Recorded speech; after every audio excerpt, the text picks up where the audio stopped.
In this video, I want to show you the Seiko SSA003 J1. So it's a made in Japan version here. You can see there, made in Japan.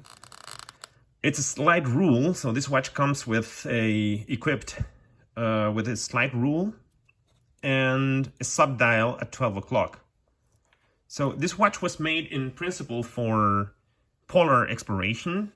So this little dial there is supposed to tell you, whether it's PM or AM. For example, now, well, 3:30 there, it's 3:30 in the morning, morning time.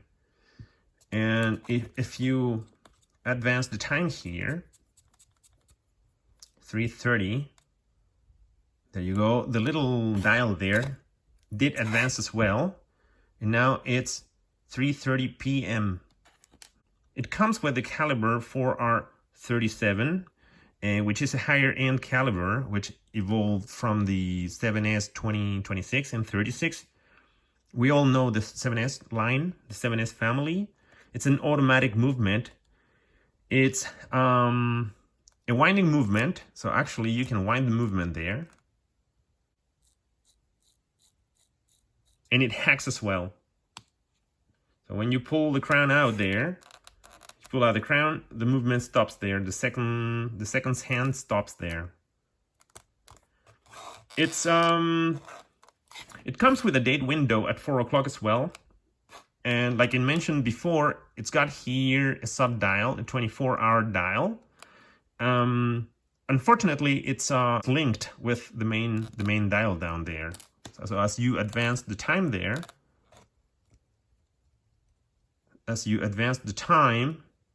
so does the little dial there, the little hand there. See? So they're connected together, okay? And like I said before, it's, the purpose of this sub dial was to tell whether it's PM or AM. So it operates at 21,600 hertz as well. And it comes with 24 jewels, and so it's a higher end indeed. It's a higher end movement by Seiko. And the watch itself, let me take it from the case there. The watch itself is, a little larger. So let me tell you about the dimensions here. I measured in here 22 millimeter, the log size, 43 millimeter. The case size from this little tip to that one, from this edge to that edge there. So you got an excellent grip. It's a bidirectional bezel. It's kind of stiff there. It comes with applied indices. All right. It's a domed crystal, super handsome there. Comes with a great loom. So let me show you right away. Because this is pretty cool actually. Pretty cool. The hands are rather simple there, straight hands, white hands, even though there's another version of this watch, the SSA005, which comes with the tip of this hand, instead of white, is red, okay? And also, on the slide rule there, the indices, the scale of the slide rule is in yellow on that configuration, all right, the SSA005. This is the SSA003 J1. Let me come back to the dimensions. And the height of the case is 12 millimeters, so super comfortable here. The lug-to-lug distance is 50 millimeters, so it's not 51. Remember, the SKX is a 51 lug-to-lug watch there. All right, so that's a little smaller, ever so slightly. And the diameter of dial there, from that tip to that tip, is 31 millimeter. Now, this watch has 100 meter of water resistance. This particular configuration is made in Japan, like I mentioned before. So it's written down there on top of the dial, automatic 100-meter water resistance. It comes with a see-through case. So let me show you there. It's an anti-magnetic movement as well. So there's the symbol. You can barely notice there. The anti-magnetic symbol over there. It's like an inverted U, okay? An upside down U there. Like I said before, the crystal is domed. And it's an absolute wonderful watch. The case is super ergonomic there. It's a great comfort. And the bracelet is rather, you know, the usual stuff by Seiko. It's a butterfly bracelet down there. This is a non-diving watch, so you don't have your diving extension. And solid links here. And hollow end links down there. Attached to the case there. Hollowed end links there.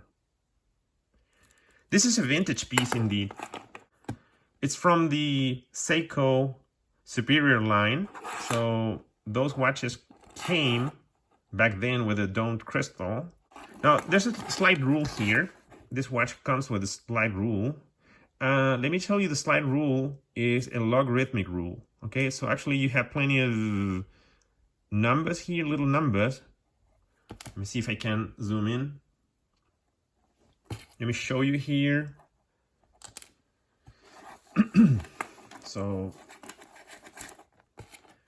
indeed, these numbers you see here, these are not linear quantities. These are the logarithms of those quantities depicted down here. The property of logarithms is that the log of a times b is the log of a plus the log of b. So a multiplicative property becomes linear, becomes additive, okay? So for example, if you want to add, so let me show you here on a piece of paper. Let me quickly show you here. Okay. So let's say you want to multiply 3 and 5, 3 times 5. So you want to compute 3 times 5, okay? So you have 3 units, you have 5 units. In reality, not the units themselves, but the logarithms of those units, okay? So what you can do when you have linear configurations, you can add them together by, you know, setting the first one out here, and then you take the next one, put it on the side there, okay? So the distance from that point to that point gives you exactly 3 plus 5, not 3 times 5. So that's the problem, okay? But that's solved by bringing multiplication into addition, and that's one of the properties of the logarithm. So you know the logarithm of any in any base, okay? Say for example base 10, which is the classical logarithm. The log of 3 times 5 is equal to the log of 3 plus the log of 5. Now we can use this property now. If instead of this segment here being 3 units and this segment being 5 units, if they were log of 3 and log of 5, then we would apply this property. Okay? The addition of these two pieces, log of 3 and the log of 5, is exactly to the log of 3 times 5. All right? And this is log of 15, of course, right? So that's the idea. On a slide rule, what you have here is a 0. The log of 1 is 0. So there's a 10 down there. I don't want to damage the watch there. So there's a 10. That 10 represents 0. The log of, because these are 10 and 10 by 10 units, okay? So a full rotation means, no, not a full rotation, but these 10, 11, and 12, they represent either 10 or 100, 11 or 110, 12 or 120, or any multiples of these numbers, okay? any multiples of these quantities. All right. So for example, if you wanted to multiply, so let's do 3 times 5. So what would you do here?